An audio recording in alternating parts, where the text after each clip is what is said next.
We are going to cover at least two of the topics. The 3-hour legal update that I do, or have been doing the last couple of months.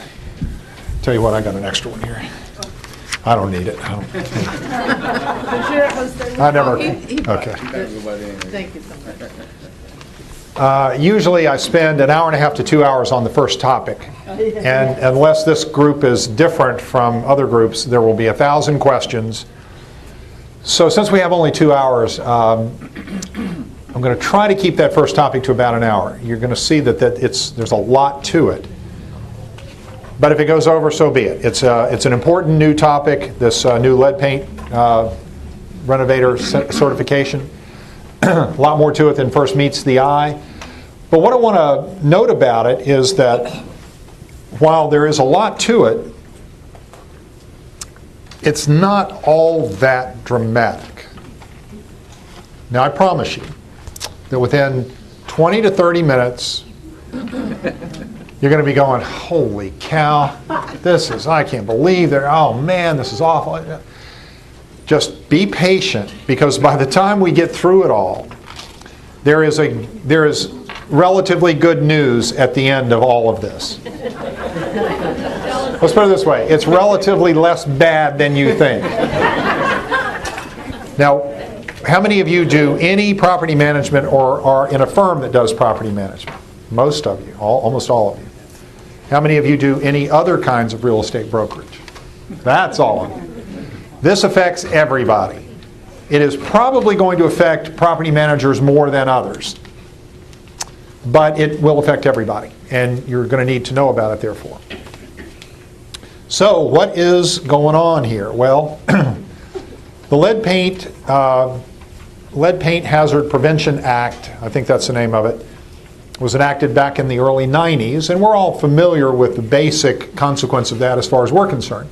Basic consequence is that for target housing built before or completed before 1978, we have to give a disclosure statement unless the owner is exempt from having to give that statement, and some owners are exempt. But most of our sellers have to give that statement if the house is pre-78.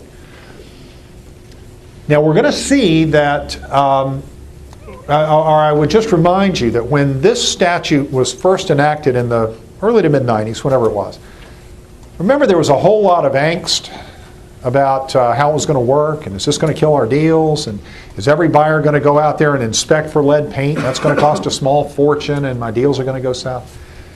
And it just didn't happen, did it? We don't see lead paint kill very many deals, even affect very many deals. And one of the reasons is that even in target housing, it becomes a consequence only for people, as a practical matter, only for people with children. And even then, only for people with small children.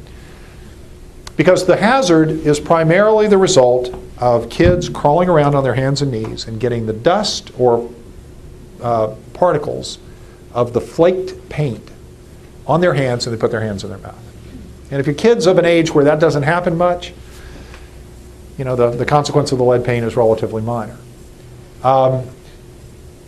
It first was a problem in HUD housing, federal housing.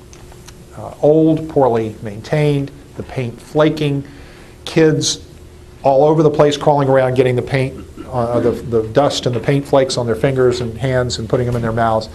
And children in those housing projects did accumulate substantial levels of lead in their blood, and that does have very negative consequences.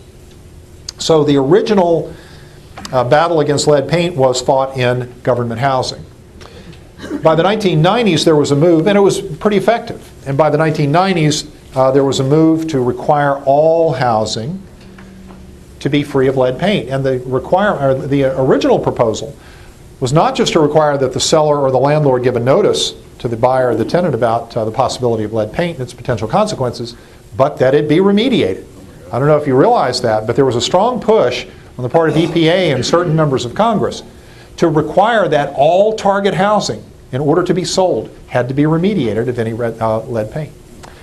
That was not adopted in the statute. which was limited to disclosure issues for our purposes. But it has never really gotten off the radar screen that we need to do more than simply disclose. And so it's been quite a while now that EPA and HUD have been preparing the next step here, which is that for target property, if it is being renovated and is in a way that disturbs the paint, and there are qualifications and limitations and conditions that we're going to talk about, then that renovation has to be done in a certain way.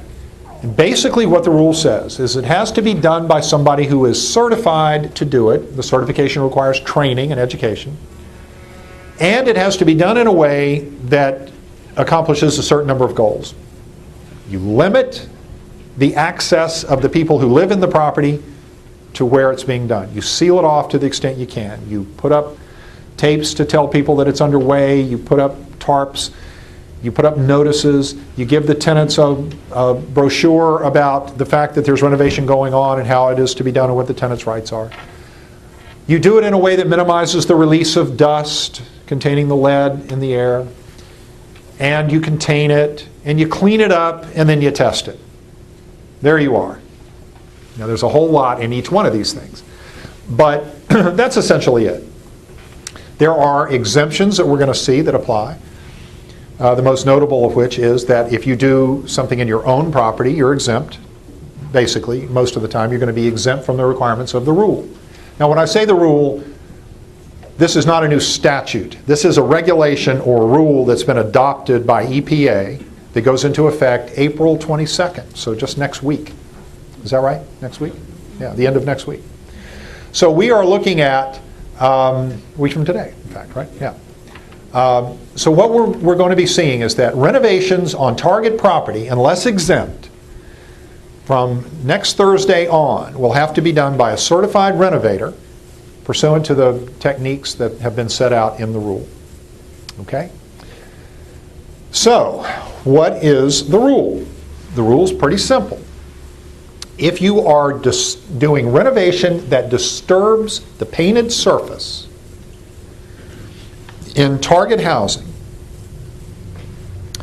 to the extent of more than 6 square feet on an interior surface or 20 square feet on an exterior surface, you must do the work pursuant to the rule. Or if you do any demolition of a painted surface, no matter how much square footage is involved, you must do it pursuant to the rule. That means any window replacement. That's going to be one of your most significant exceptions to the idea of how many square feet. Any window replacement requires, it must be done according to the rule. All right? And the reason is pretty straightforward. It always disturbs a painted surface, and it does a heck of a job of stirring up dust and everything else, because you have to demolish a certain amount of the drywall or the wallboard when you take out a window. It also is pretty tough on the painted surfaces of the window.